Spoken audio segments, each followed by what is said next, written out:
Era un hombre que hacía temblar reinos, un general invencible, pero su propio cuerpo lo estaba traicionando, y lo más perturbador, no fue una guerra lo que lo derrotó. Naamán lo tenía todo: poder, respeto, autoridad, pero cada noche escondía una verdad que nadie podía ver, una enfermedad silenciosa, progresiva, impura. Y cuando la esperanza apareció, vino de una fuente humillante, absurda y demasiado simple para alguien como él. Lo que ocurrió después no solo lo cambió a él, arruinó a otro hombre, y casi nadie habla de eso. Esta no es solo una historia de sanidad, es una historia sobre orgullo, humillación y cómo el poder no sirve de nada cuando el alma está quebrada. Porque a veces el verdadero milagro no es ser curado, sino aceptar cómo debe ocurrir. Nos adentramos en el corazón de Aram, una potencia militar cuyo poder se extendía por vastas regiones. En el epicentro de este dominio se alzaba un nombre: Naamán, cuya sola mención inspiraba respeto entre los soldados y temor en los enemigos. Él era el general del ejército del rey, un título que llevaba consigo no solo la responsabilidad de la estrategia militar, sino también la admiración incondicional de su nación. Sus victorias no se contaban por docenas, sino por hazañas que parecían imposibles, y la Biblia nos asegura que por medio de este hombre el Señor mismo había dado salvación a Aram. Esto lo colocaba en una posición única, un instrumento de la providencia divina, aunque él no lo supiera, que había ascendido a la cima del poder terrenal. Su figura pública era la de la fortaleza inquebrantable, la del control absoluto sobre su destino y el de miles de hombres. Su armadura, pulida y resplandeciente, no era solo una protección física, sino un símbolo de su estatus inexpugnable. Cuando Naamán entraba en una sala, la atención se centraba inevitablemente en él, un hombre que personificaba el éxito y la invencibilidad, un favorito del rey que gozaba de un prestigio incalculable en la corte y en el campo de batalla, un estratega cuyas órdenes eran ley incuestionable para su vasto ejército. Naamán, el hombre que parecía intocable, llevaba el éxito como una pesada capa que ocultaba su verdad más íntima y destructiva. Él era, de hecho, un gran hombre, honrado y victorioso, pero la Escritura añade una frase lapidaria que destroza toda esa imagen de perfección. Él era leproso. Esta única palabra, pronunciada en voz baja en los pasillos de su palacio, era la sentencia de muerte lenta y social que amenazaba con anular toda su gloria. La lepra o tzaraat, en aquel contexto, no era solo una enfermedad física, era una marca de impureza, un deterioro progresivo que prometía desfiguración y eventual exclusión total. Y el horror residía en que, para un hombre de su estatus, esta enfermedad era la traición definitiva de su propio cuerpo. Su armadura, esa capa brillante de control y éxito, servía ahora no para protegerlo de flechas enemigas, sino para ocultar las primeras manchas pálidas que prometían extenderse y devorarlo. Cada noche, al despojarse de los símbolos de su poder, se enfrentaba al espejo de su ruina interna, un secreto que el miedo y la vergüenza le obligaban a mantener sellado. Él vivía una doble vida, un dios de la guerra por fuera, un prisionero de su propia carne por dentro. Podía controlar ejércitos, pero no podía controlar la descomposición que avanzaba silenciosamente. El prestigio militar, el favor del rey, las riquezas acumuladas, nada de esto podía comprar un solo día de salud o alejar la sombra de la muerte que se cernía sobre él, confirmando que el poder terrenal tiene un límite inamovible ante la fragilidad humana. Si te sientes identificado con esta lucha, con esta necesidad de exponer tu herida secreta para ser sanado de verdad, te invito a unirte a nuestra comunidad de fe. Pulsa el botón de me gusta y suscríbete para que más historias de esperanza como esta puedan encontrarte en momentos de debilidad. Reconocer la herida es el primer paso para la sanidad verdadera. La paradoja de su situación se intensificó con un recuerdo de guerra, un eco de una campaña militar que había traído gloria y dolor. Naamán y su ejército habían llevado a cabo una incursión exitosa contra el territorio de Israel. El botín de guerra era abundante y entre los bienes capturados se encontraba algo que parecía insignificante para el gran general. Una pequeña niña, arrancada de su hogar, de su familia, y llevada cautiva para servir a la esposa de Naamán.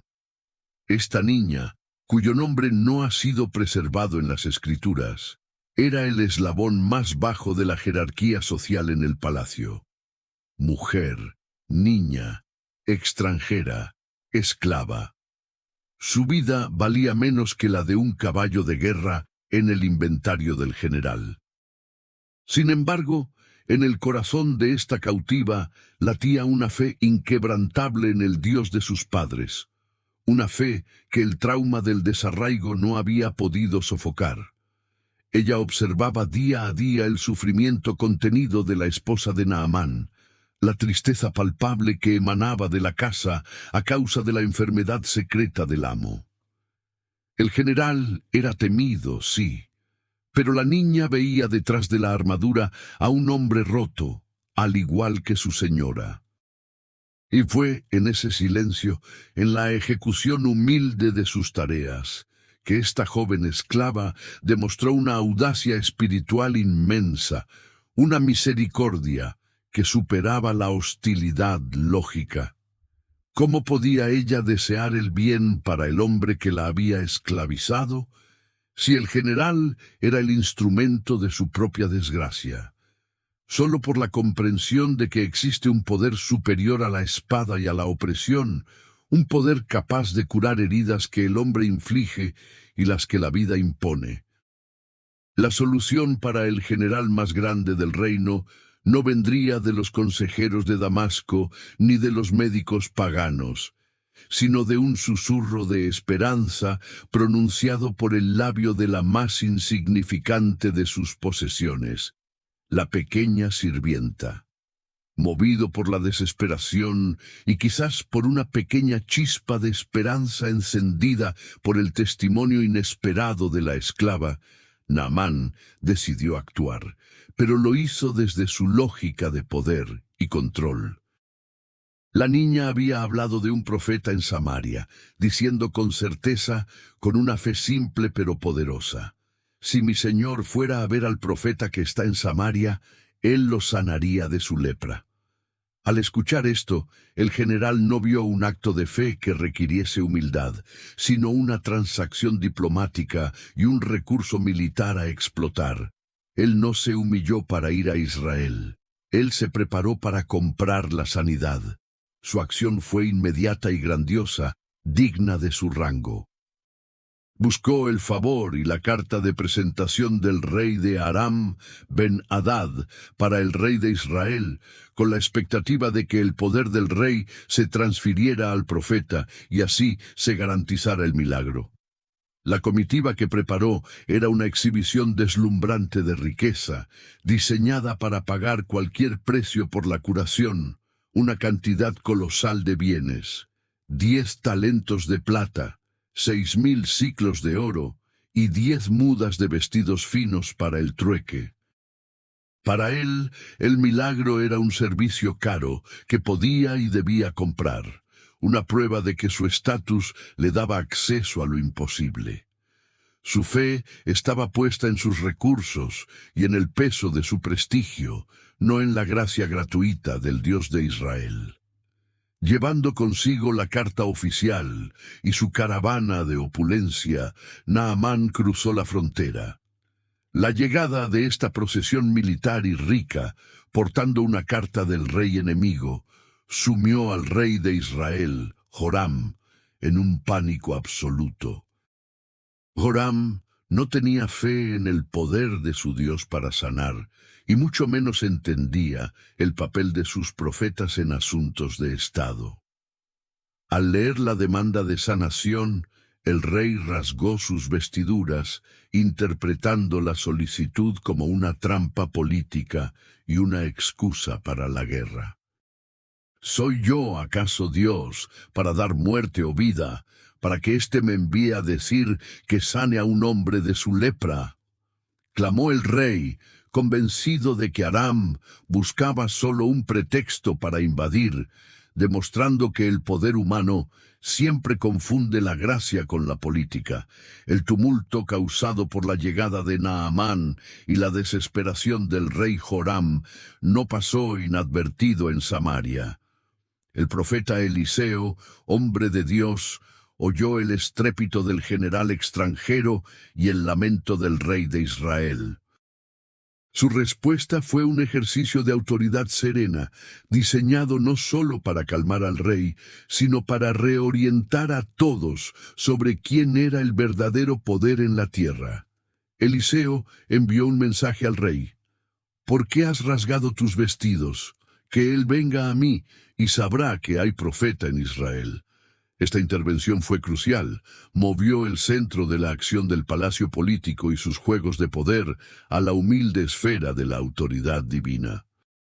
Naamán, siguiendo la directriz del rey Joram y buscando el lugar donde se manifestaba el verdadero poder, se dirigió con sus caballos, su carro y toda su ostentosa comitiva a la casa de Eliseo. Su expectativa era la de un encuentro diplomático de alto nivel, con rituales adecuados a su rango. Él esperaba un palacio, o al menos un templo majestuoso, lleno de incienso y reverencia, donde el profeta, un hombre de renombre, saldría a recibirlo con grandes honores. Sin embargo, al llegar, la gran caravana se detuvo frente a una casa sencilla, quizás una morada modesta. El contraste entre el poder militar de Aram, representado por carros y metales relucientes, y la simplicidad austera del profeta, era chocante. Pero el golpe más duro al orgullo de Naamán aún estaba por llegar. Eliseo ni siquiera se dignó a salir a recibir al gran general, al hombre que hacía temblar reinos. En lugar de un saludo personal, en lugar de una bienvenida diplomática, el profeta simplemente envió a su siervo, Gehasí, para entregar un mensaje. Esta humillación pública, este desprecio por la etiqueta militar y política, fue una ofensa imperdonable para Naamán. El siervo se acercó y, sin ceremonias, transmitió la orden simple y cortante de Eliseo. Ve y lávate en el Jordán 7 veces, y tu carne se restaurará, y serás limpio. La sanidad no comenzaría con un ritual de honor, sino con el quiebre del ego. La orden transmitida por el siervo de Eliseo resonó en la mente de Naamán no como una promesa, sino como una burla descarada. Para el general sirio, la instrucción de lavarse en el río Jordán 7 veces no era solo simple, era irracional y completamente desprovista de la dignidad que su rango exigía. Naamán, acostumbrado a que los asuntos importantes se manejaran con pompa, estrategia y grandes rituales, estalló en una furia contenida, la cual solo un hombre que se siente profundamente ofendido puede manifestar. Su indignación se basaba en la expectativa fallida. Él había visualizado la escena de manera diferente, tal y como la alta sociedad de Aram manejaría un asunto de tal magnitud. Él esperaba que el profeta, al ver la caravana, saliera en persona a mostrar respeto, que invocara el nombre de su Dios con gestos dramáticos, que agitara su mano sobre las manchas de la lepra, con un ceremonial visible y poderoso, que realizara un exorcismo de la enfermedad que estuviera a la altura de su reputación. En cambio, había recibido una directriz impersonal a través de un simple sirviente, y el acto requerido, lavarse en un río, era un gesto de una humildad impensable. Naamán no entendía que el poder de Dios no opera a través del espectáculo humano, ni se doblega ante la jerarquía militar. La verdadera ofensa no era el mensajero ni el método, sino la exigencia implícita de que el gran general, el invencible, se despojara de su armadura, de su prestigio y de su orgullo para someterse a la obediencia ciega en un acto tan mundano. Naamán dio media vuelta, su rostro enrojecido por la ira, dispuesto a abandonar el lugar y llevar su enfermedad de vuelta a Aram antes que aceptar tan absurda humillación. El desprecio de Naamán por la orden se magnificó por su comparación inmediata del río Jordán con los grandes y majestuosos ríos de su propia tierra, Siria. En su lógica, si debía haber un ritual de purificación a través del agua, al menos debería ser en un río digno, caudaloso y limpio. He aquí yo decía para mí, seguramente él saldría, se pararía, invocaría el nombre de su Dios y movería su mano sobre el lugar de la lepra. Se quejó Naamán, exponiendo la magnitud de su ego herido. Y luego, el argumento de su orgullo: ¿no son Habaná y Farfar, ríos de Damasco, mejores que todas las aguas de Israel? ¿Acaso no podría yo lavarme en ellos y ser limpio? Él razonaba que si el poder estaba en el agua, los ríos de su capital eran estéticamente y físicamente superiores al lodoso y modesto Jordán. El Jordán era insignificante, turbio, pequeño en comparación con la gloria de los ríos sirios. Naamán quería que el milagro se ajustara a sus estándares de calidad, a su sentido estético de lo que era valioso y puro. El general no podía concebir que el poder de la sanidad no residía en la calidad del agua ni en la solemnidad del ritual, sino únicamente en la obediencia a la palabra de Dios. Él estaba dispuesto a realizar grandes hazañas de valor y rituales complejos, si esto justificaba su posición y su esfuerzo. La sencillez de la orden, la absoluta falta de grandeza y la elección de un río insignificante chocaron con su lógica de que la sanidad debía ser tan grandiosa como su enfermedad. Naamán había venido a Israel con la mentalidad de un comprador, con oro y plata para adquirir una curación compleja y merecida, pero se le ofrecía un acto de gracia envuelto en la humillación, un contraste que su orgullo no podía aceptar. Él se fue airado y listo para abortar la misión. Fue en ese momento crucial, cuando el general se disponía a dar media vuelta y volver a su hogar leproso, que ocurrió una inversión de jerarquías poderosa y fundamental para la historia de la fe. Los siervos de Naamán, hombres que lo habían acompañado en batallas y que lo conocían en su gloria y ahora en su desesperación, se acercaron a él con respeto, pero con una franqueza inusual. Ellos se atrevieron a confrontar la irracionalidad del orgullo de su amo. «Padre mío», le dijeron con una reverencia que suavizaba la crítica, «si el profeta te mandara alguna gran cosa, ¿no la habrías hecho? Cuánto más si solo te ha dicho, lávate y serás limpio». La sabiduría no vino del general, sino de sus subordinados, los mismos que él consideraba inferiores y cuya opinión nunca habría solicitado en una estrategia militar. Ellos expusieron la lógica simple de la obediencia. Naamán estaba dispuesto a cualquier proeza difícil, a cualquier sacrificio costoso que estuviera a la altura de su fama, pero se resistía a la tarea más sencilla por el simple hecho de que carecía de prestigio. El verdadero obstáculo no era la lepra, ni el río, ni la modestia del profeta, sino el ego del general.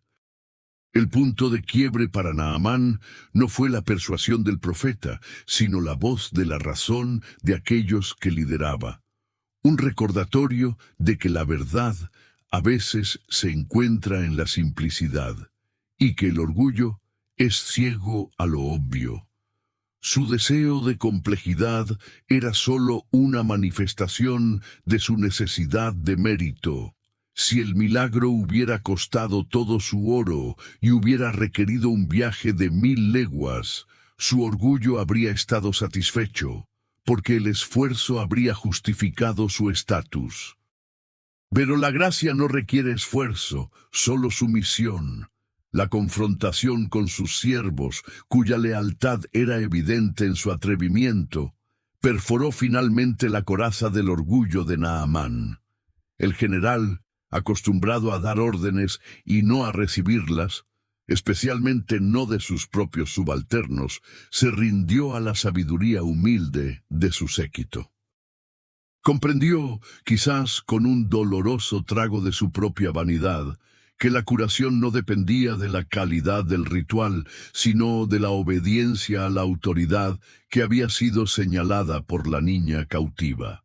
Fue un momento de rendición total, una decisión de fe que lo obligaba a desmantelar su imagen de invencibilidad. Naamán descendió de su carro, se despojó de su costosa armadura y se paró al borde del río Jordán, ese hilo de agua fangosa que él había despreciado. La humillación era triple: exponer su cuerpo enfermo, sucio y deteriorado a la vista de sus hombres, sumergirse en un río que consideraba inferior y obedecer una orden que su mente consideraba ridícula. Este acto fue el verdadero sacrificio. El Jordán no era solo un río, era el lugar de su quebrantamiento.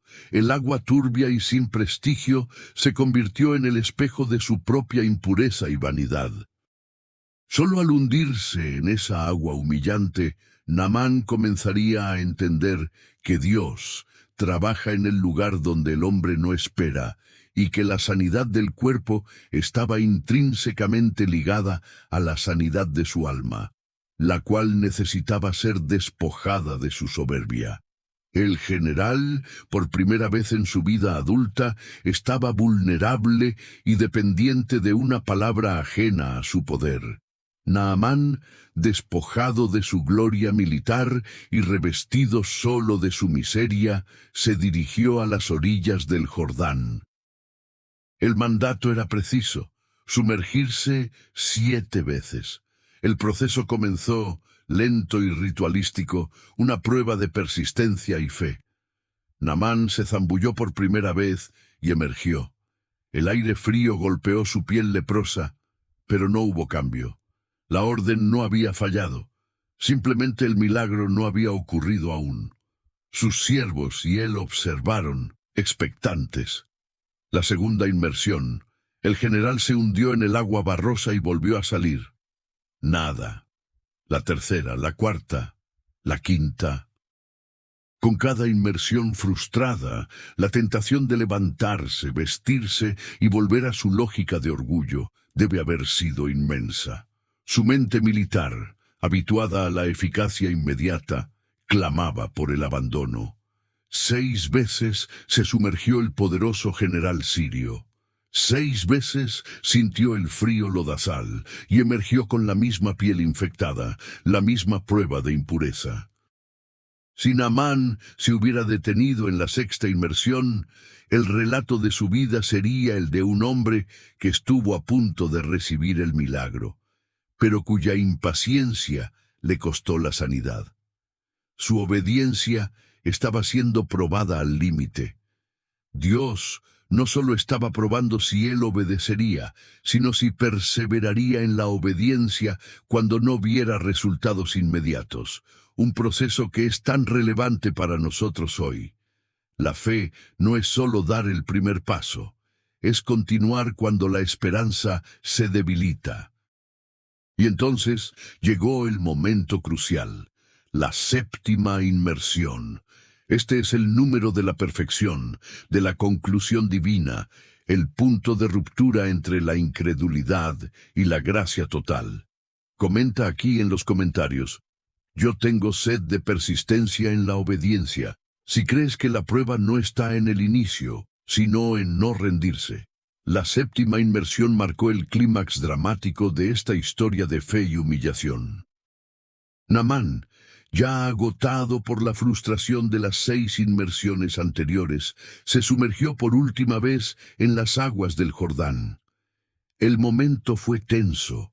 El aire se detuvo, mientras el general se hundía y emergía, ya sin la ira inicial, sino con una mezcla de resignación y una esperanza tenue.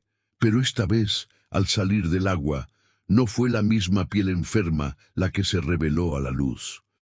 La Escritura describe el resultado con una precisión impresionante y conmovedora.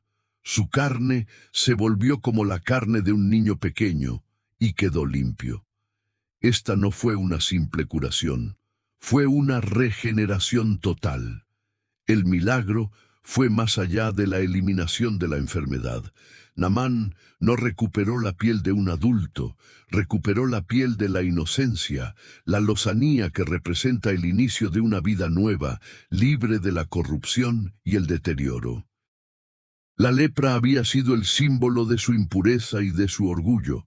La nueva piel, suave y restaurada, era la manifestación visible de una humildad recién encontrada. La sanidad física era tan completa que reflejaba una transformación interior, un renacimiento. El general invencible que había sido derrotado por su propio cuerpo ahora se convertía en un testimonio viviente de la gracia de Dios.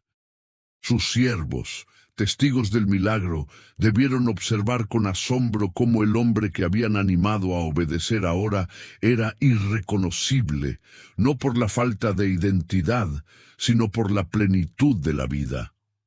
Naamán no solo había sido curado, había sido hecho nuevo, confirmando que la verdadera autoridad de Israel residía en la palabra obedecida y no en la pompa militar.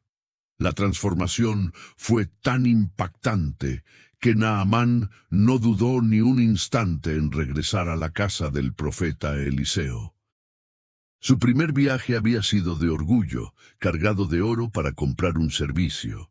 Este segundo viaje era de gratitud, cargado de una nueva fe para rendir homenaje. Volvió con toda su comitiva, con todos sus caballos y carros, y esta vez, en lugar de pararse en la puerta esperando ser honrado, entró y se postró delante de Eliseo. Las palabras que Naamán pronunció en ese momento son una de las confesiones de fe más poderosas y sinceras en el Antiguo Testamento. He aquí ahora conozco que no hay Dios en toda la tierra, sino en Israel. El general, que había servido a los dioses de Aram y había vivido bajo la lógica del poder militar, ahora reconocía públicamente la soberanía del Dios de un pueblo que él había subyugado. Este reconocimiento no fue una cortesía diplomática, sino una declaración teológica. Él había visto la manifestación del poder de Dios, un poder que operaba no con grandes ejércitos, sino con la palabra sencilla y un río insignificante. Naamán insistió en recompensar al profeta por el servicio prestado, ofreciéndole los 10 talentos de plata, los 6,000 siclos de oro y los 10 cambios de vestiduras que había traído.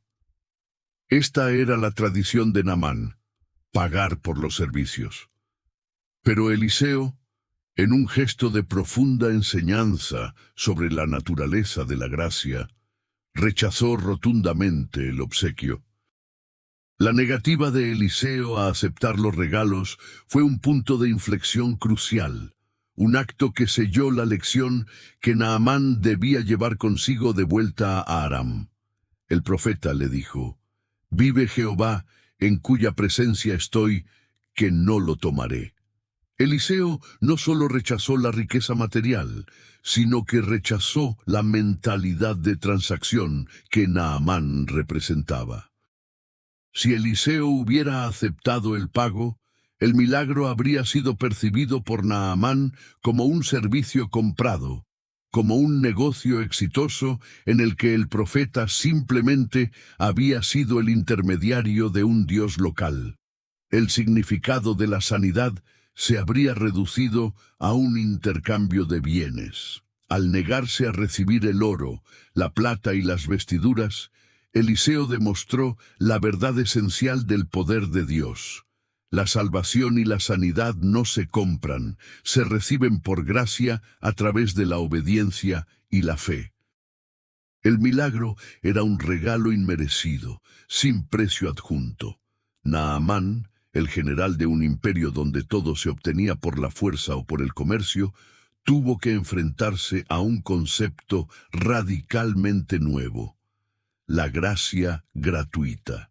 Esta negación no solo purificó la acción de Dios de cualquier sospecha de codicia, sino que también aseguró que el crédito por la sanidad recayera únicamente sobre el Señor de Israel. Naamán regresó de esta experiencia con una billetera intacta, pero con un corazón transformado, entendiendo que el más valioso de los tesoros, la nueva vida, es el único que el dinero no puede adquirir. Con la lección de la gracia firmemente establecida, Naamán hizo una petición conmovedora y profundamente simbólica. Puesto que no podía compensar al profeta con riquezas, Naamán se centró en la adoración. Pidió a Eliseo que le permitiera llevar consigo una carga de tierra, la tierra de Israel, el equivalente a la carga que podían llevar 2 mulos. Esta solicitud, que podría parecer extraña o sin sentido para un sirio, era la manifestación física de su compromiso espiritual. En su cosmovisión, cada deidad estaba ligada a una geografía específica. Al llevar la tierra de Israel de vuelta a Aram, Naamán no solo llevaba un recuerdo, estaba creando un altar, un lugar físico en su propia casa donde podría adorar exclusivamente al Dios que lo había sanado. Él declaró: «Tu siervo no ofrecerá ya holocausto ni sacrificio a otros dioses, sino a Jehová». La fe de Naamán ya no era la esperanza vaga que lo había guiado en el primer viaje. Ahora era un compromiso de adoración exclusiva. Él había reconocido al Dios de Israel como el único Dios verdadero en toda la tierra. Sin embargo, Naamán, consciente de que regresaría a su puesto de general, planteó una pregunta práctica y pastoral a Eliseo. Como oficial de alto rango, tenía la obligación de acompañar a su rey cuando éste entraba al templo de Rimón, el dios sirio, y de inclinarse en el templo como parte del protocolo. Naamán pidió perdón de antemano por este acto de obediencia civil forzada.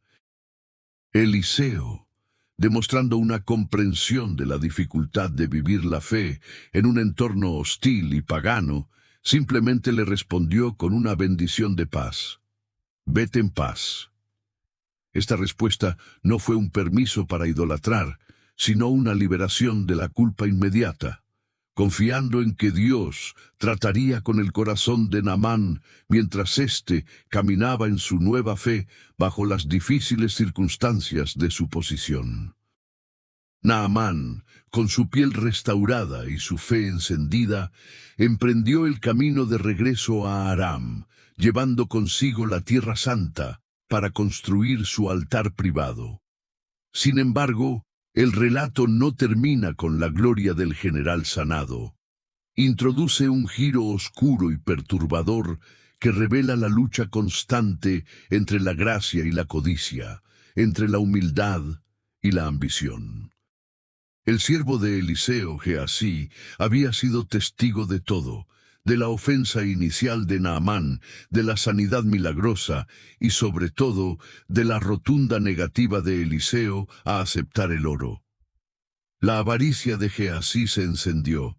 Él pensó: mi señor ha rehusado recibir de mano de este sirio Naamán las cosas que había traído. Vive Jehová, que correré tras él, y tomaré de él alguna cosa.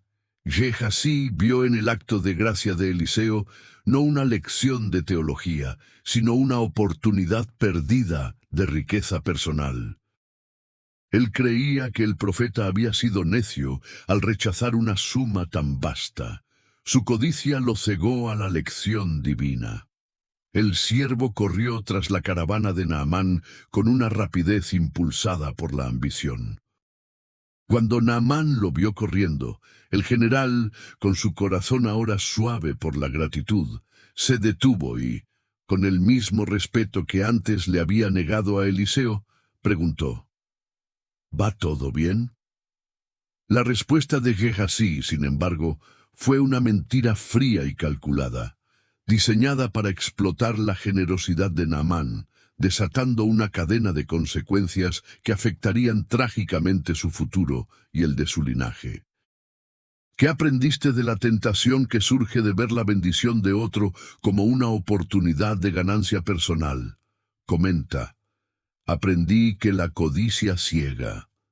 Geasí, impulsado por una codicia desenfrenada, se acercó a Naamán y tejió una mentira audaz, apelando a la generosidad y al respeto recién adquiridos por el general hacia el profeta. Le dijo a Naamán que después de su partida habían llegado de la región montañosa de Efraín 2 jóvenes de los hijos de los profetas, y que Eliseo necesitaba urgentemente un talento de plata y 2 vestidos para ellos. Esta mentira era ingeniosa porque aprovechaba la reciente lección de humildad y caridad que el profeta había exhibido. Naamán, cuyo corazón estaba lleno de una gratitud abrumadora y que entendía que el dinero no era el precio de su curación, sino simplemente un medio para ayudar al profeta y a su escuela, no dudó ni por un instante en ser generoso. De hecho, su agradecimiento fue tan grande que no solo le dio a Geasí el talento de plata y los 2 vestidos que había pedido, sino que insistió en duplicar la ofrenda. Hizo que 2 de sus siervos cargaran los 2 talentos de plata en bolsas y los 2 vestidos, y los enviaran con Geasí. Esta escena es un contraste dramático. Naamán, el extranjero, es el epítome de la generosidad y el agradecimiento, mientras que Geasí, el siervo del profeta y custodio de la verdad, se convierte en el esclavo de la mentira y la avaricia. El general sirio había aprendido que el don de Dios no tiene precio, pero el hombre de Israel veía el milagro como una oportunidad de ganancia personal.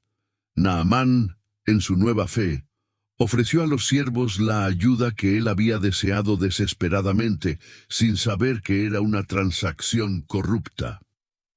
Geasí, cargando el botín mal habido, regresó a Samaria. Al llegar cerca de la colina, consciente de que Eliseo podría verlo, despidió a los 2 siervos de Naamán, pidiéndoles que regresaran a su amo. Luego, escondió rápidamente el oro y los vestidos en su casa, tratando de ocultar la evidencia de su transgresión. Entró en la presencia de Eliseo como si nada extraordinario hubiera sucedido, con una fachada de inocencia y obediencia. Pero Eliseo, dotado de la percepción profética, no necesitaba testigos humanos para conocer la verdad.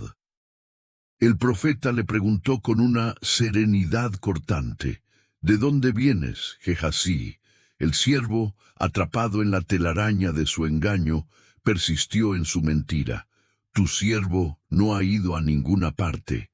Esta segunda mentira, dirigida directamente a la autoridad espiritual que conocía el corazón de Dios, selló su destino. En ese momento, Eliseo confrontó a su siervo con una pregunta retórica y devastadora, revelando que el poder de Dios trasciende el espacio y el tiempo. ¿No fue mi espíritu contigo cuando el hombre se bajó de su carro para recibirte? ¿Es este el momento de tomar plata y de tomar vestidos, olivares, viñas, ovejas, bueyes, siervos y siervas? Eliseo no solo reveló la mentira, sino que expuso el pensamiento interno y la ambición desmedida de Gehazi, mostrando que la codicia inicial por el oro se había extendido en una ambición de establecer una fortuna personal con los bienes de Naamán. La tragedia de Gehazi es que estuvo presente en el mayor milagro de gracia, pero solo vio la oportunidad de lucro. La confrontación culminó con el juicio divino. Eliseo miró a Gehazi no con rabia, sino con la tristeza de quien ve una promesa arruinada. El profeta pronunció la sentencia, una consecuencia directa e irrevocable de la codicia que había mancillado la gracia de Dios. Naamán había sido curado gratuitamente para demostrar que la sanidad no se vende, pero Gehazi intentó monetizar el milagro, corrompiendo el testimonio del profeta. Por lo tanto, el castigo debía estar directamente relacionado con el crimen. Eliseo declaró: «Por tanto, la lepra de Naamán se te pegará a ti y a tu descendencia para siempre». La palabra fue pronunciada con autoridad y el efecto fue instantáneo y terrible. Gehazi salió de la presencia de Eliseo cubierto de lepra, blanco como la nieve. La lepra, el mismo mal que había sido removido de Naamán para manifestar la gracia, fue transferida a Gehazi para manifestar el juicio contra la codicia. Este es el giro oscuro y trágico que a menudo se pasa por alto. El milagro fue total, pero la lepra no desapareció de la tierra, solo cambió de dueño, moviéndose del general sirio que aceptó la gracia a la persona religiosa que intentó negociar con ella.